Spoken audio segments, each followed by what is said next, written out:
西开了这么多年，就已经好像是春风里的食堂。我们炒的是老百姓喜欢的家常菜。小炒黃油雞咕嚕肉，这就是我们的3星名厨阿保罗。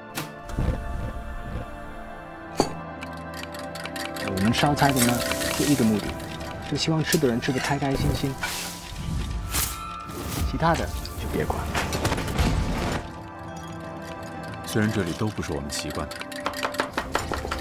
但我们要在这里打造自己的品牌。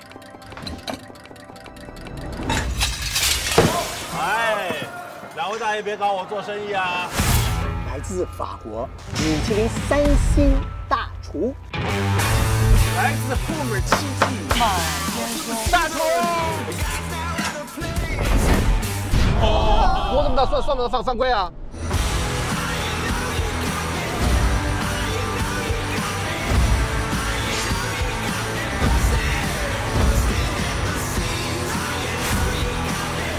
我会用我的本事证明给你看，春风里的一个小店也可以出时尚。